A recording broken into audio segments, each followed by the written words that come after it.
Thanks so much. Appreciate it. This week, top supporters of Vice President Kamala Harris are out on the campaign trail. Yesterday, Michigan Governor Gretchen Whitmer held a rally for Harris in the Commonwealth of Pennsylvania alongside Pennsylvania's Governor Josh Shapiro.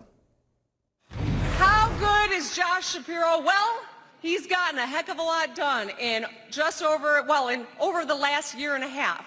And is another example of Democratic governors who believe in our three-part strategy. Get shit done. Get that done. That's the motto Governor Whitmer says guides her political life in her new book, True Gretch, which is out now. And with me now is Michigan Governor Gretchen Whitmer. Governor, thanks so much for being here. Good to be with you. It's good to see you. So there's so much to talk about in this new book, which is, and I say this quite sincerely, a very fun read.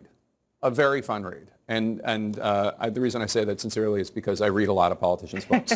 And that's not something I say very often. Well, I'm honored. Thank you. So I want to ask you about some news, and then I want to get to the book. Democrats cannot retake the White House without winning in that swath of states that Michigan is part of, from Minnesota to Pennsylvania, including Wisconsin and Michigan.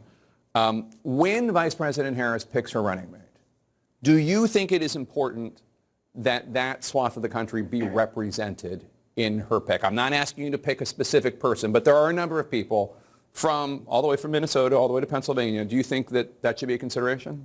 Well, I think she's got to pick the person that's going to have her back, that can help step into the breach if, God forbid, they need to, and is ready to do that. I also think having a running mate who has their ear to the ground and is a real person talking to people every day will help her as she does the work of being the president. And so I do think someone from the Midwest would be great. That being said, it doesn't have to be someone from the Midwest, but it's got to be someone who can resonate with people and help get the work done and help win. All right. It was worth a try. As we just said, winning Michigan is now top of mind for Democrats. I think it's fair to say Vice President Harris is not going to be the next president if she doesn't win Michigan. Fox News polling from last week shows that if the election were held today, Michigan voters would break 45% for Donald Trump, 43% for Kamala Harris, which is within the 3% margin of error. Harris performing slightly better than Biden was in early July, according to YouGov poll, which showed Biden at 40%, Trump at 42%, still within the margin of error. Do you think that Michigan is more gettable for Harris than it was for Biden? It was reported, although I know you disputed, that you were concerned about his ability to win Michigan. Is it better now?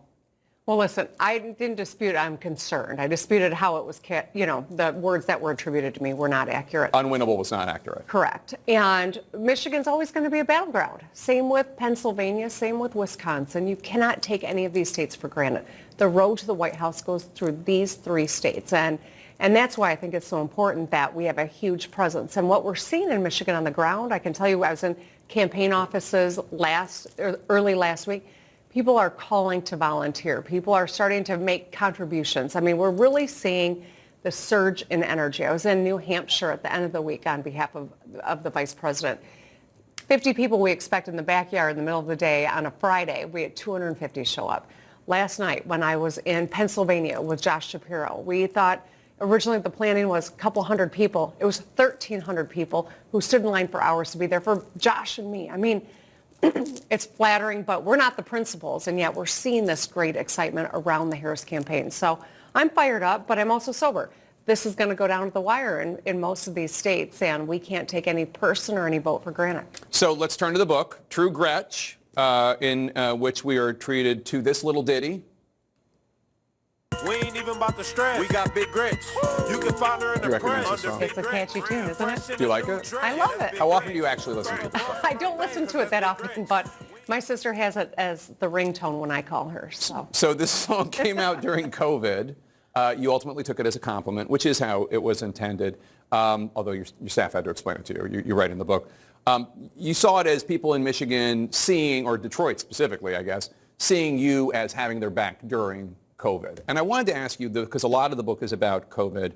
Obviously, it was a once-in-a-century kind of crisis.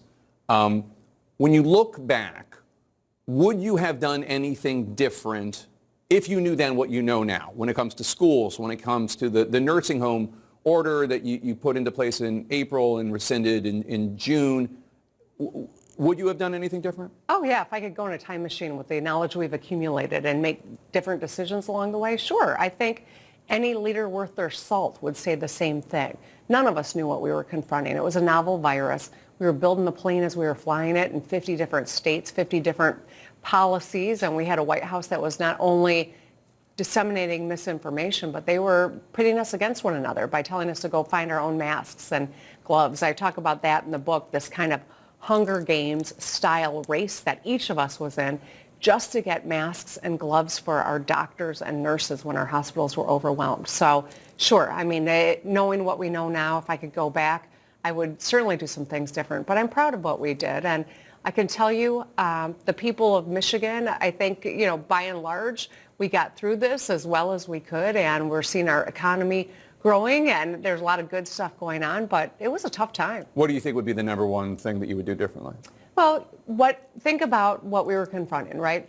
The knowledge of the last pandemic was from the 1918 flu that disproportionately hurt little kids, killed little kids, took lives of some of the youngest Americans. And I think one of our collective worries was that in our schools, if our kids were going and they were getting sick, that they would start dying.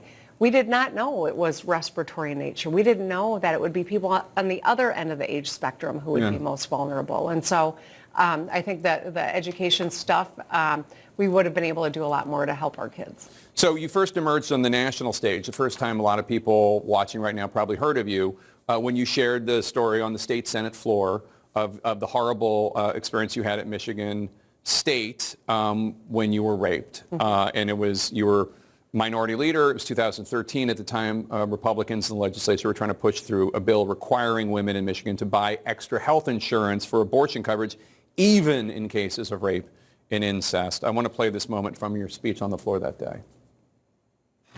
But over 20 years ago, I was a victim of rape. And thank God it didn't result in a pregnancy. Because I can't imagine going through what I went through and then having to consider what to do about an unwanted pregnancy from an attacker. In terms of your public life, because you write about a lot of difficult things you've gone through in your life, your mother's death, the kidnapping and murder plot against you, do you think that was the toughest thing you've gone through? It was tough. It's hard to even watch that. Really?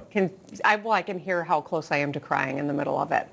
I tell the story, what this book really is the question I get asked the most as I am traveling across Michigan or around the country is how do I stay positive when everything's so heavy? 28 recall attempts, threat on my life, flooding and pandemics, et cetera. We had to navigate a lot of tough stuff. And so this is really things I've learned through my life that gives maybe people a little laugh at my expense, or there's a lesson that I use. Well, you're laughing with them. You're laughing with them. For sure. Yeah. But maybe there's a lesson here that'll be helpful to you navigating something in your own life, professionally or personally. That chapter where I talk about being raped and the fight on the floor that day is really a chapter called Never Give Up. And I fast forward 10 years after that speech, 10 years to the day, as a sitting governor, I was the one who signed the bill that repealed that law. Yeah. And so the fight took 10 years, longer than it should have, but it was worth it, and we stay committed to it. And I wanted to share that to give people hope, like it can feel hopeless, and there's so much at risk in this upcoming election. These fights are worth having, and we can win them, but we can't give up. Your grandmother, Nina, taught you you can always find something nice to say about somebody. What's a nice thing you can tell us about Donald Trump and J.D. Vance? Well, I can say this. Donald Trump has an uncanny ability to figure out what's going on in the political winds and to feed into it.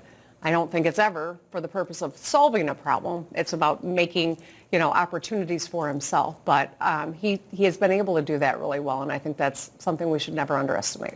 J.D. Vance? He's from Ohio, and that's a Midwest state, and I like the Midwest. That's all you got? Well, I said yesterday in our rally in Pennsylvania, he's efficient. He insulted the Jewish population, women, and people of color all in one sentence. So that's efficient. What sentence was that?